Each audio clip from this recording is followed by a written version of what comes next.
madaming sili. Meron pa akong kailangang harvestin dito.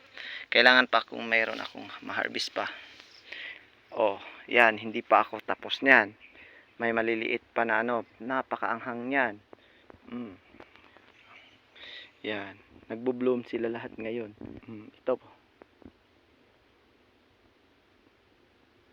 Yan. Ito na lahat.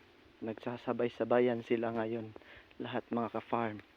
So, sana ay malaking harvest natin ngayon mga ka-farm, diba? Ito yung ano, nasa milking stage na to. Ang variety nito is 436. Ito mga ka-farm. Tsaka punta tayo doon sa kabila. Ipakita ko sa inyo yung ano, ipakita ko sa inyo yung tawag dyan, yung ibang tanim ko.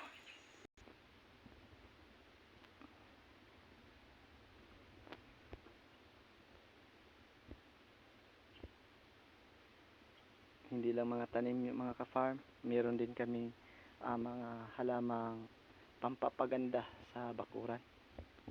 Kung nagbo-bloom yung mga tanim mga ka-farm, nagbo-bloom din yung mga damo. Yung mga damo, o di ba? Dito pa lang simula palabas sa aking area is meron akong tanim na ano, lemongrass. Itong lemongrass mga ka-farm, malaking tulong din to kapag tayo ay gagawa ng organikong abono, adobo. Abono, lalo na ito ay isa sa mga ingredients na lalo na kung gumawa tayo ng spray na paalis yung mga black bug. So nandito na tayo sa dulo mga ka-farm. Meron akong makikita nyo yung mga tanim kong gabi. Hanggang dito nakalibot yung palay ko diyan. Tsaka dito banda mga ka-farm, kung makikita mo ay pasimula nagbo-bloom na tong sibuyas, ay nagbo-bloom na din yung mga ano, yung tawag diyan, yung mga damo or sagbot. O tingnan niyo mga ka-farm. Di ba? Ibang klase ito mga ka-farm. Itong sibuyas na to kasi mas matibay ito sa lalo na mataas yung init. Lalo hindi katulad nito mga ka-farm na ano, susceptible to sa malakas yung init. Tingnan nyo, pangit siya hanggang dito kasi ito yung puti na yung base niya is puti. Hindi katulad sa base nito is yung pula ang base nito. Maganda to at matibay. Tapos yung ano niya dito banda mga ka-farm, matibay talaga to, diba? Sa lakas ng init na nibuyas yung sibuyas, diba? Yun lang. Okay, kung may nagbo-bloom tayo dito mga ka-farm na sibuyas, tapos yung isa ay pasimula na din. Tingnan nyo, bagong tanim ko to mga ka-farm. Yan, sinasadya ko talagang ganyan ang distansya mga ka-farm. Pero gumawa na din ako dahil may nakita ako sa kapwa ko YouTuber na ano, na medyo ganyan lang din ang ano, distancing sa between rows. Pero sa in between hills ay ganyan lang ka distansya mga ka-farm mo. Ganyan kasikit. Oo. Pero yung between rows ay ganito lang, look like sa aking ginawang rows or tudling ba. Pero yung sa ano in between hills sa yang linya niya ay medyo masikip. Kaya ginaya ko doon sa kabila. Oo. Ipakita ko din yun sa inyo mga ka-farm. Yan, tulad nito. Yan, dito hanggang dito na yung palay ko at ganyan. Tsaka kapag makikita kayo mga ka-farm, ay talagang maisipan nyo na bidas to farm na agad. Basta makikita kayo ng ganito. Meron tayong ginawang ano, attractant. Yan. Sa sinabi ko kanina, mga ka-farm, dahil sa maganda yung panahon, klima ngayon na ano, season, may kunting ulan, may araw, kaya nagbo-bloom din yung mga sagbot. Ito yung tinatawag sa iba is bugang, dito sa amin is agingay. Yung it's grass yan in English, Rutbella cochinensis. Mayroon pang ano, tawag dyan, mayroon pang scientific name. So sa dito mga ka-farm, parang nagtutour lang ako ha, dahil pinapakita ko sa inyo yung kung paano naging resulta sa binigay ng magandang klima sa ngayon na season mga ka-farm. Oh, tingnan nyo yung bagong tanim ko. Parang tudak lang to mga ka-farm. Oh. Bagong tanim ko na kamuti.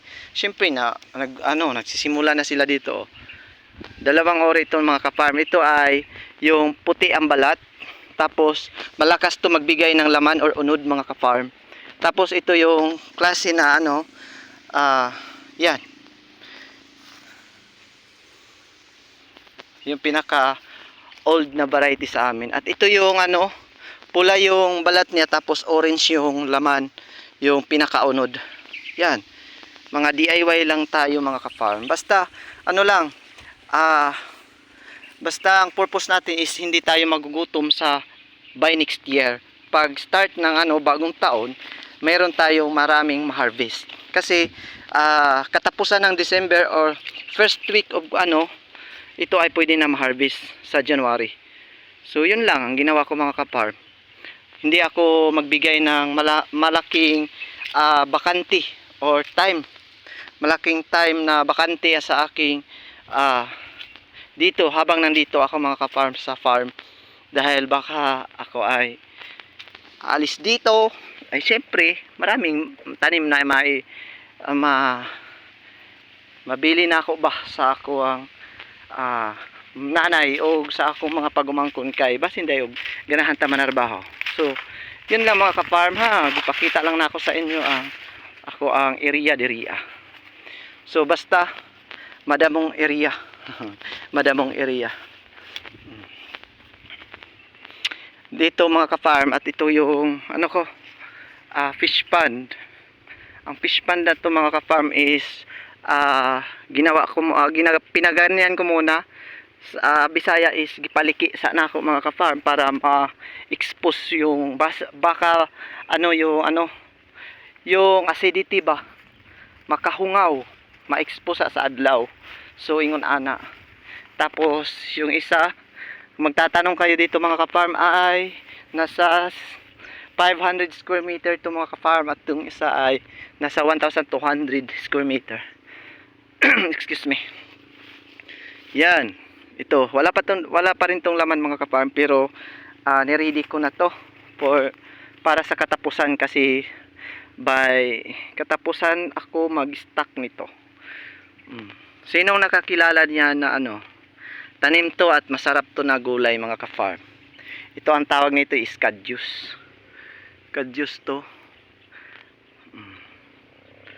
Malaking kahoy. Yan, ganito ang bunga. Bulaklak ng kadyus mga ka-farm. Yan.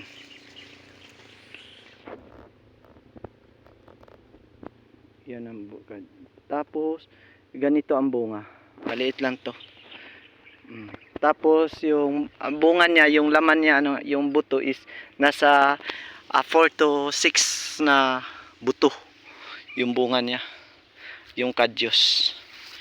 Pwede gawin nyo yung shade sa sa bakuran nyo, dahil hindi to agad mamamatay. Yan, yung kadyus na yan. Oh, tingnan nyo mga ka-farm. Yun lang, DIY, puro DIY lang tayo mga ka-farm. Hindi tayo magsasawang mag-DIY. Dito tayo dadaan mga ka-farm, dahil ipakita ko sa inyo yung aking palay. Yung palay na to is seed production mga ka-farm, dahil medyo nung nakaraang cropping ay medyo barato yung fresh harvest. So ngayon ginawa namin ay nag-seed production, dahil mas maganda yung bintahan ng seed production kumpara sa mga commercial rice. Okay. Oy, may tumubo pala ditong tawag dyan. Ito. DIY pa din. Okay. Tapos ito yung pinipicture ko sa inyo sa short videos ko na nagbigay ng malaking views. Isang lang to mga ka-farm ha, isang buto, tapos marami ng branches niya, dahil hindi ko linagyan ng sa ngayon is linagyan ko na ng pagapangan, pero or trellis, pero hindi kinaya. Oh, tingnan nyo mga ka-farm. Ka-harvest na ako na 2 bisis niyan. Kasi alam nyo, sa Bisaya pa is himunga na siya kay native na siya na sitaw. Katulad dito mga ka-farm, oh. Hindi na kami nagtatanim niyan. Kusa na lang yan siya ay sumibol. Sa Bisaya pa is maglugnas, pabalik-balik. Tapos, yan, kung anong malalaglag dyan na ano ay tutubo dyan, babalik na naman ulit. Yan. Yan lang, DIY. Sinong gusto manirahan sa probinsya? Kahit ano makikita nyo, makain yan. Diba? Yun. Yun lang kasimple ang buhay namin dito mga ka-farm. Medyo madamo kang area nga sa ngayon dahil hindi ako nakapokus, dahil dito doon ako nakapokus sa aking kung napansin niyo mga ka-farm, di ba madamo? Pabayaan niyo lang yan madamo mga ka-farm, at least may bunga. Di ba? Tingnan niyo. May bunga niyan. Okay, may. Tingnan niyo mga ka-farm. May pabulaklak pa diyan. Okay, di ba? Kasi instead of isa kasi yung ma-attract yung mga pest dyan sa mga bulaklak na yan. Hindi makadapo doon sa bunga ng kalamansi or lemon. So, yun. Kahit saan may sili. Yan. Ini-introduce ko sa inyo parang may makita kayong idea. Ito pala yung pinakauna kong fish pan mga ka-farm. Maliit. Kasi siyempre, kahit sa negosyo, siyempre mag-i-start tayo ng maliit.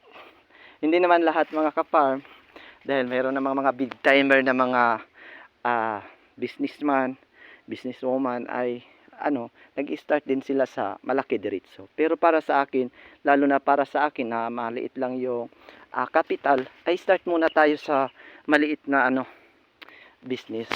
Lalago din yan kapag kung papangalagaan ng maganda. 'Di ba? Maganda yung mga bunga dito ngayon mga ka-farm, yung kalamansi.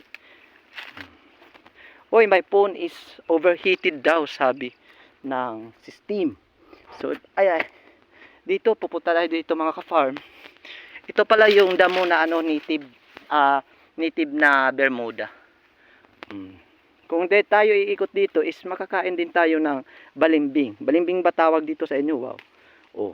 Sarap to mga ka-farm, di ba? Yummy. Solid. Tapos iikot tayo dito mga ka-farm. Kasi nagsabi na yung phone natin na your system is overheated. Okay. Thank you so much for watching mga ka-farm. God bless everyone. Maganda ang panahon namin ngayon. Napakainit. Okay, bye-bye. Thank you so much guys. Please paki-subscribe naman dyan. Kung mayroon kayong mga ninjas, please pakidikit. Thank you so much for watching.